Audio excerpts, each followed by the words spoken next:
ദൈവനാമത്തിന് മഹത്വം ഉണ്ടായിരിക്കട്ടെ. നമ്മൾ നമ്മളിപ്പോൾ ഉറുമ്പിനെ കാണുക എന്ന് വെച്ച് കഴിഞ്ഞാൽ ഉറുമ്പിനെ കുറിച്ച് ബൈബിൾ റിലേറ്റഡ് ആയിട്ട് ഒരു വാക്യം ഉള്ളത്, ഉറുമ്പിനെ നോക്കി ബുദ്ധി പഠിക്കാനാണ്. അത് വേനൽക്കാലത്ത് ശേഖരിച്ചു വെക്കുന്നു വിന്ററിലേക്ക് വേണ്ടിയിട്ട്. എന്നാൽ ചില സമയത്ത് ഉറുമ്പിന്റെ രീതിയിൽ അറ്റാക്ക് ചെയ്യുന്നു എന്ന് പറഞ്ഞു കഴിഞ്ഞാൽ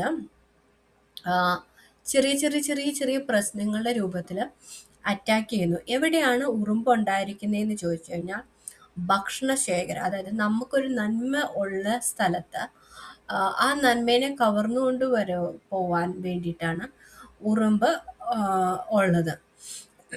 അതായത് ആ ഉറുമ്പ് ഉണ്ടെങ്കിൽ ആ ഭാഗത്തായിട്ട് നന്മകളും ഉണ്ടായിരിക്കും. അടുത്തത് പ്രെയർ ഓഫ് റെസ്റ്റോറേഷൻ ആണ്. അതായത് നമ്മൾ പലപ്പോഴും ദൈവസന്നിധിയിൽ നിന്ന് വിട്ടുപോയിട്ടുണ്ട്, മാറി ഒഴിഞ്ഞു പോവും, അല്ലെങ്കിൽ വേണ്ട, ദൈവം വേണ്ട എന്ന് പറഞ്ഞു പോകുന്ന ഒത്തിരി കാലഘട്ടങ്ങൾ നമ്മുടെ ജീവിതത്തിൽ ഉണ്ടാവും. അതായത് മുടിയനായ പുത്രനെ പോലെ. പിന്നെ അത് തിരിച്ചു വരുമ്പോൾ നമുക്ക് പ്രാർത്ഥിക്കാൻ പറ്റുന്ന ഒരു പ്രാർത്ഥനയാണ്, ആ പിതാവ് തന്റെ മകനെ ദൂരത്തുനിന്ന് കണ്ട് സ്വീകരിച്ചതുപോലെ. അതായത് ആ പിതാവ് മകന് വേണ്ടി എന്തെല്ലാം കൊടുത്തു, തനിക്ക് വേണ്ടിയിട്ട് ഒരു ബെസ്റ്റ് അങ്കി കൊടുത്തു, അതുപോലെ തന്നെ മോതിരം ഇട്ട് കൊടുത്തു, കാലിന് ചെരുപ്പ് കൊടുത്തു, അതുപോലെ തന്നെ കാളക്കുട്ടീനെ അറുത്തു, പിന്നെ ഒരു സെലിബ്രേഷൻ നടത്തി. അപ്പം ഇത് ഓരോന്നും ഇപ്പം ഞാൻ പറഞ്ഞ 4 പോയിന്റും 4 പോയിന്റായിട്ട് ദൈവസന്നിധിയിൽ ചോദിച്ചു വാങ്ങിക്കേണ്ടത് ഒന്നാണ്. അപ്പം ഇതൊക്കെ അപ്പനായിട്ട് തന്നെ തന്നെത്താൻ തരില്ലേ എന്ന് ചോദിച്ചു കഴിഞ്ഞാൽ നമ്മൾ പലതിനും ക്ലെയിം ചെയ്ത് പ്രാർത്ഥിക്കണം. സ്പിരിച്വൽ വാർഫെയറിന്റെ ഒരു റലത്തിൽ വരികയാണെങ്കിൽ, ഇപ്പം നമ്മുടെ പറമ്പാണ്, പക്ഷെ അപ്പുറത്തുള്ളവൻ അതിരെ കൊണ്ടുപോയിട്ട് ഒരെണ്ണം നട്ടുവെക്കും. പിന്നെ കുറച്ച് വർഷങ്ങളാകുമ്പോൾ അത് പൊങ്ങി പൊങ്ങി പൊങ്ങി വരും. നമ്മളത് ശ്രദ്ധിച്ചില്ലെങ്കിൽ അതിൽ കടന്ന് ഇപ്പുറത്തേക്ക് വരും. എന്നിട്ട് അത്രയും ഭാഗം കൂടെ എന്ത് ചെയ്യും, അവർ തോണ്ടിക്കൊണ്ട് പോകും. ഇതുപോലെ തന്നെയാണ് സാത്താൻ പതുക്കെ പതുക്കെ ഓരോന്നും നമ്മളിൽ നിന്ന് കവർന്നു കൊണ്ടുപോകുന്നത്. അതുകൊണ്ട് എപ്പോഴും നമ്മൾ ഈ ഓരോ നന്മകളും നമ്മൾ ചോദിച്ച് വാങ്ങിക്കേണ്ടതാണ് തിരിച്ചു വരുമ്പോഴത്തേക്കും.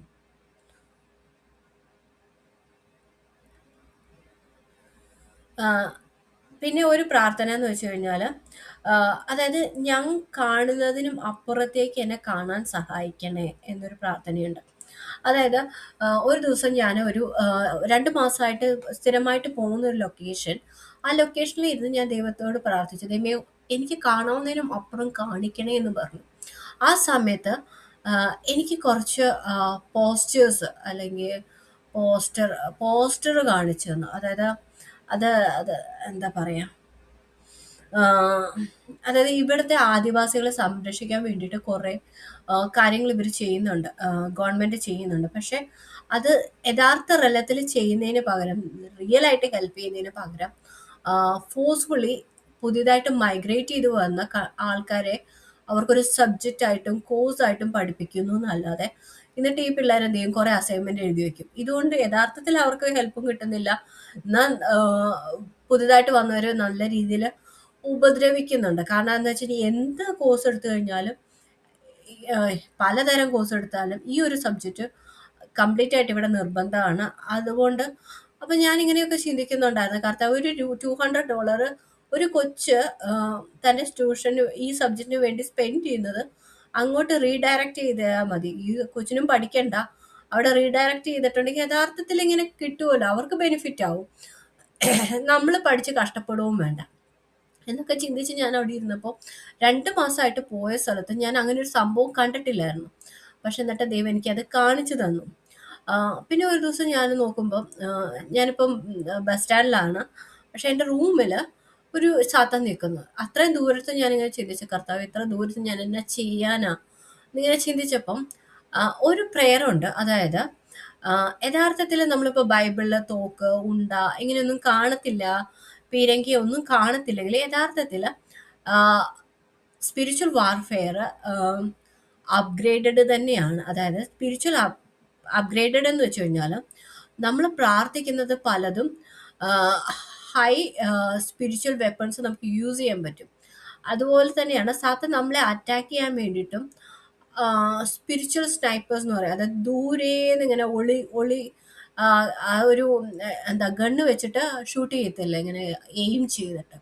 സാധാ ആ ഒരു രീതിയിൽ സാത്താൻ നമ്മളെ ആക്രമിക്കാറുണ്ട്. അതുപോലെ തന്നെ നമുക്ക് അങ്ങനെ നമുക്ക് പ്രാർത്ഥിക്കാവുന്ന ഒന്നാണ്, I M Jesus Christ spiritual sniper. ഞാൻ യേശു ക്രിസ്തുവിൻ്റെ ആ ഒരു സ്നൈപ്പറാന്ന് പറഞ്ഞ് പ്രാർത്ഥിക്കുമ്പോൾ അവർക്കെതിരെ അറ്റാക്ക് തിരിച്ചു പോകുന്നത്, അതായത് വെടിയുണ്ട ഉതിർക്കുന്നത് പോലെ നമുക്ക് കാണാൻ പറ്റും. ആ, അതായത് യഥാർത്ഥത്തിൽ നിങ്ങൾ ഇതൊന്നും ആ, ആം, കാണുന്നില്ലെങ്കിൽ പോലും സ്പിരിച്വൽ തലത്തിൽ ഇതെല്ലാം സംഭവിക്കുന്നുണ്ട്. ആം, അതുകൊണ്ട് ആ ഒരു ജസ്റ്റ് ഇതൊക്കെ ഒരു പ്രെയർ ടോപ്പിക്കാണ് എന്ന് മനസ്സിലാക്കുക. നമ്മളിപ്പോൾ പ്രാർത്ഥിക്കുമ്പോൾ എൻ്റെ വിഷയത്തിന് ആ വിഷയത്തിന് മറുപടി കിട്ടണേ, ഈ വിഷയത്തിന് മറുപടി കിട്ടണേ, അങ്ങനെ കിട്ടണേ, ഇങ്ങനെ കിട്ടുമ്പോൾ തന്നെ അതാണ് നമ്മൾ നോർമലി പ്രാർത്ഥിക്കുന്ന ഒരു യഥാർത്ഥ പ്രാർത്ഥന എന്ന് പറഞ്ഞാൽ. പക്ഷേ കർത്താവ് ആഗ്രഹിക്കുന്ന പ്രാർത്ഥന അങ്ങനെയല്ല. ബൈബിളിൽ തന്നെ ഒരു വാക്യം എഴുതിയിട്ടുണ്ട്, വല്ലാതെ യാചിക്കുന്നുണ്ട് നിങ്ങൾക്ക് ലഭിക്കുകയില്ല എന്ന്. അപ്പം അതിൻ്റെ കുറച്ച് കണ്ടിന്യൂഷൻ ഉണ്ട് ആ വാക്യത്തിൽ. പക്ഷെ അതായത് നമ്മൾ ഒത്തിരി യാചിച്ചത് കൊണ്ട് നമുക്കൊന്നും കിട്ടണമെന്നില്ല. ഇപ്പം സദൃശവാക്യത്തിൽ എഴുതിയൊരു വാക്യാണിത്. അതായത് ഇങ്ങനെ എന്താ,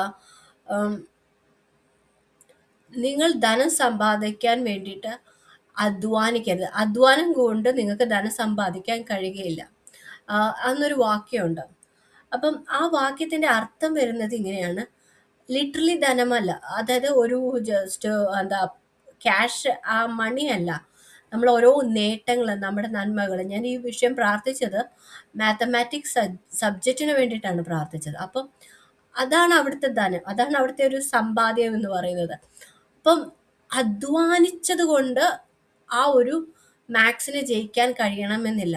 അതായത് പിന്നെ ഞാൻ കണ്ടത് ഒരു ഞാനും ഒക്കെ എൻ്റെ വീട്ടുകാരൊക്കെ ചെയ്യുന്നത്, നമ്മളെല്ലാവരും ചെയ്ത്, നമ്മൾ ചെറുപ്പം മുതലേ പഠിച്ചത് എന്താ, അധ്വാനിച്ചാൽ ഹാർഡ് വർക്ക് ചെയ്യണം, ഹാർഡ് വർക്ക് ചെയ്യണം, ഹാർഡ് വർക്ക് ചെയ്യണം.